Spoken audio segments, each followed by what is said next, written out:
नमस्कार। ओम नमः शिवाय। मैं हूँ आपके अपनी लाइफ डिज़ाइनर जीतू आचार्य। भोलेनाथ की सवारियों की बात की थी हमने, जो कि महाकालेश्वर में भोलेनाथ की सवारी निकाली जाती है, महाकाल की सवारी निकाली जाती है। पहली सवारी हमने आपको बताया था कि 26 तारीख को निकली थी, यानी जब सावन का महीना शुरू हुआ था 26 जुलाई को, तब उनकी 25 जुलाई को महीना शुरू हुआ था और सोमवार पहला दिन जब था वो 26 जुलाई का था। अब शाही सवारी आखिरी सवारी होती है। बीच में भी बहुत सारी सवारियां निकलती हैं, जैसे हम आपको बताएंगे कि कौन कौन सा दिन कौन कौन सी, जैसे 2 अगस्त को भी एक सवारी निकली थी, 26 जुलाई को पहली सवारी निकली थी, दूसरी, क्योंकि 7 सवारियां निकाली जाती हैं टोटल। और बड़ा चमत्कारी, कई सालों बाद कुछ योग संयोग भी बने थे। दूसरी सवारी निकली थी 2 अगस्त को, तीसरी सवारी निकली 9 अगस्त को, 16 अगस्त को अभी सोमवार था और चौथी सवारी निकली थी, 23 अगस्त को 5वीं सवारी, 30 अगस्त को 6ठी सवारी और 6 सितंबर की आखिरी शाही सवारी है। और जब भोलेनाथ अपनी आखिरी सवारी पर विराजित होंगे तो आप सोचिए उस दिन बहुत प्रसन्न होते हैं। कहाँ कहाँ से ये सवारी निकलती है, कहाँ कहाँ जाती है, कितना दिव्य चमत्कार करती है आपके जीवन में, वो सारी चीज़ें बताएंगे। लेकिन सबसे पहले ये जानना ज़रूरी होता है कि आपको दर्शन जो होते हैं वो ज़रूर करने होते हैं सवारी के। वैसे तो ये जो कोविड का समय चल रहा है, इसमें आप भीड़ में नहीं जा सकते, बहुत सारे इकट्ठे नहीं जा सकते, प्रोटोकॉल जो होते हैं वो फॉलो किए जाते हैं और जो एक सिस्टम है वो फॉलो किए जाते हैं कि कोविड के चलते बहुत सारी चीज़ों का जान माल का नुकसान होने के चांसेस हो जाते हैं, बहुत ज़्यादा लोग जो है अस्वस्थ होने, क्योंकि सबसे दिक्कत क्या होती है कि जब आप इकट्ठे होते हैं तो वहाँ आप प्रिकॉशंस लेना भूल जाते हैं। तो इसीलिए कुछ प्रोटोकॉल को अपने फॉलो ज़रूर करना है। और आजकल तो उन्होंने इतने अच्छे सिस्टम को आप तक पहुंचा दिया है, क्योंकि आप फेसबुक के माध्यम से, यूट्यूब के माध्यम से, वीडियोस के माध्यम से आप सारे उनके दर्शन जो हैं वो कर सकते हैं। 6 तारीख को जो सवारी उनकी निकलनी है वो शाही सवारी है, आखिरी सवारी है। ये सवारी के दर्शन, क्योंकि ये आखिरी सोमवार होगा जब ये आखिरी सवारी उनकी शाही सवारी निकाली जाएगी। सावन का महीना कंप्लीट हो चुका है, लेकिन साथ के साथ आपको कुछ ऐसे आगे भोलेनाथ की पूजा तक ले जाने का जो सिस्टम है वो इस सवारियों के माध्यम से आपको मिलेगा। अगर जाने अनजाने में आपसे कोई इच्छा रह गई, आपको लगा कि ये वाली मेरी मनोकामनाएं तो रह गई, सावन तो खत्म हो गए, मैं तो बहुत सारे उपाय नहीं कर पाई, क्या करें अब। कुछ लोग हैं रुद्राक्ष धारण करना चाहते हैं, तो जिस दिन शाही सवारी है उस दिन आप रुद्राक्ष धारण कर सकते हो। जिस दिन शाही सवारी है उस दिन आप कुछ खास विधियां, जैसे आप सोमवार की विधियां करते थे वो कर सकते हो। व्रत रखना चाहते हो तो इस दिन आप, आखिरी सवारी है जिस दिन, उस दिन आप व्रत रखिए भोलेनाथ का। उस दिन आप माँ पार्वती को प्रसन्न कीजिए। उस दिन आप, भोलेनाथ इतने प्रसन्न होते हैं, इतने खुश होते हैं कि वो अगर कि आपको एक दर्शन ही दे देंगे तो भी आपकी सारी मनोकामनाएं जो है वो पूरी कर देंगे। अब ये सवारी जो है, इसकी तैयारियां तो बड़ी जोरों शोरों से चलती, क्योंकि बड़ी ही धूमधाम से ये सवारी निकाली जाती थी, क्योंकि भोलेनाथ की प्रतिमा को सिर्फ यही एक समय होता है जहां उन्हें निकाला जाता है बाहर, उन्हें बहुत सारी जगहों पर घुमाया जाता है, फिर उन्हें वहीं पे ला करके विराजित किया जाता है।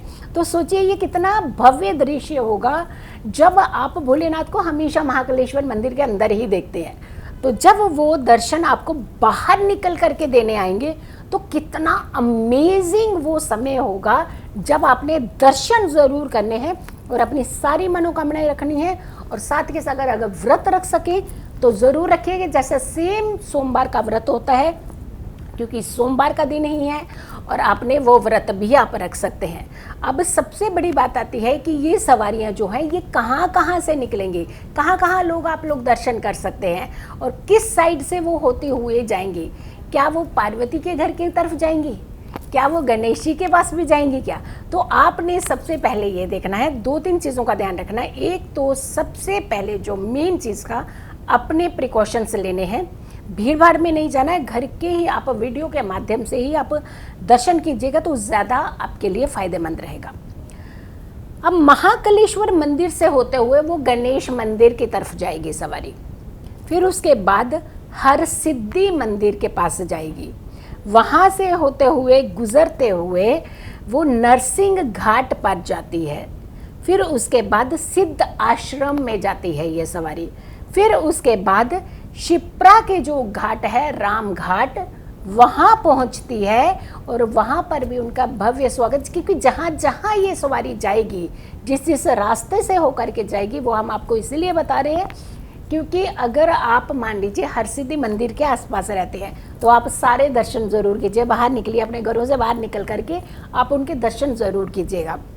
उसके बाद रामानुज कोट हरसिद्धिपाल हरसिद्धि मंदिर के सामने जो बड़ा गणेश मंदिर है वहाँ की तरफ भी जाती है ये सवारी, क्योंकि अपने बच्चे से मिलने, अपने पत्नी से मिलने, माँ पार्वती से मिलने, आप लोगों को दर्शन देने, आपके सारे कष्टों को दूर करने राम घाट पर जाना उनका, वहाँ पे उनका भव्य स्वागत होना।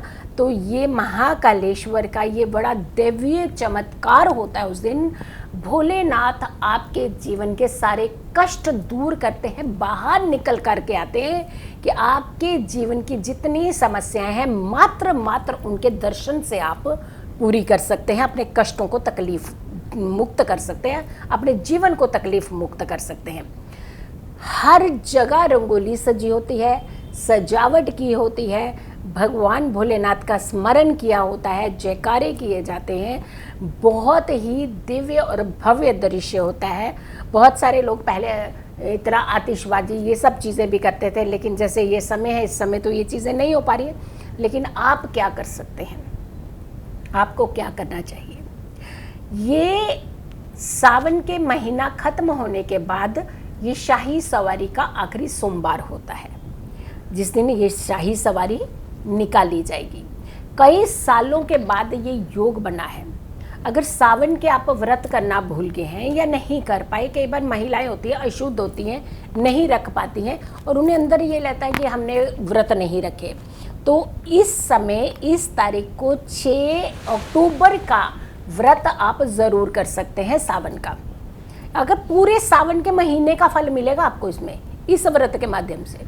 और दूसरा, आप अपने घरों के अंदर बैठ करके जितना आप रुद्राक्ष की माला पर जाप कर सकें वो ज़रूर कीजिएगा, जितना जाप कर सके। और कहते हैं कि इस समय के अगर के 11,000 जाप कोई कर लेता है तो वो माला जो है वो चमत्कारी माला तैयार हो जाती है आपके लिए। उस माला को आप धारण कर सकते हैं, उस रुद्राक्ष को आप धारण कर सकते हैं। आप बहुत सारी चीज़ें, आप देखिए मैंने भी देखिए रुद्राक्ष पहने हुए हैं, रुद्राक्ष पहने हो, ऐसे ही कुछ मालाएं आप लेकर के उनके जाप कर सकते हैं, उनके मालाओं को आप धारण कर सकते हैं। रुद्राक्ष अगर आप सामने रख करके ये जाप करें माला से, और उस रुद्राक्ष को भी आप हरे रंग के धागे में धारण कर सकते हैं। किसी भी तरीके का रुद्राक्ष आप धारण करना चाहते हैं तो ये शाही सवारी का जो दिन होता है ये बड़ा चमत्कारी होता है, क्योंकि आप भोलेनाथ बाहर निकल करके दर्शन देने आते हैं। आपने अक्सर उन्हें अंदर ही जाकर के दर्शन करने की हमेशा चेष्टा की है, लेकिन ये समय होता है वो भगवान भोलेनाथ बाहर आते हैं। सावन का व्रत जो होता है नहीं कर पा रहे हैं, यहाँ रख सकते हैं, सोमवार का व्रत ज़रूर रखिए। बहुत सारी कन्याएं हैं जो अपने वर की तलाश में हैं इस समय, और वो कन्याएं जो लव मैरिज करना चाहती हैं खास करके, उनके लिए भी बड़ा चमत्कारी ये समय होता है। जिन कन्याओं के विवाह नहीं होते हैं, जिन जातकों के विवाह नहीं होते हैं, लड़कों के विवाह नहीं होते, हर्डल्स आते हैं, तकलीफ़ें होती हैं, कुछ परेशानियां बन जाती हैं बार बार, ऐसे लोग भी अगर के व्रत रखते हैं, ये शाही सवारी का जो व्रत रखते हैं, जिस दिन अंतिम शाही सवारी है, ये उस दिन अगर आप व्रत रखते हैं तो आपके जो हर्डल्स हैं, जो तकलीफ़ें हैं, वो आपकी दूर होती हैं और बहुत जल्दी शादी के बंधन में आप बन जाते हैं। पति पत्नी में कोई डिस्प्यूट चल रहा है तो आप 2 मालाएं लीजिए, दोनों जप पे जाप कीजिएगा। आप कम से कम कुछ नहीं तो 5 मालाएं जाप एक माला के ऊपर कीजिएगा, और दोनों पति पत्नी ये रुद्राक्ष की माला धारण करें। लेकिन सोने से पहले ये माला उतार करके पूजा स्थान पर रख देनी और अगली सुबह फिर से ये मालाएं धारण कर लेनी। यकीन मानिएगा 40 दिन के अंदर आपके जीवन में चमत्कार होगा। कितना भी पुराना डिस्प्यूट होगा वो आपका क्लियर हो जाएगा, कंप्लीट हो जाएगा, ताकि आपको जीवन के अंदर एक नया सुखों का आभास होने लगेगा। आपके जितने भी कुछ होते हैं ना कि बहुत सारी पुरानी बातें लेकर के हम घर करके बैठ जाते हैं, वो सारी बातें आपकी दूर होंगी, देह का सुख आपको मिलेगा, यानी आपके शारीरिक कष्ट मिले जो होते हैं, मिल रहे हैं, बार बार परेशान हो रहे हैं, वो सारे शारीरिक कष्ट आपके दूर होंगे। तो ये दिव्य सवारी जो है ये अंतिम शाही सवारी होगी।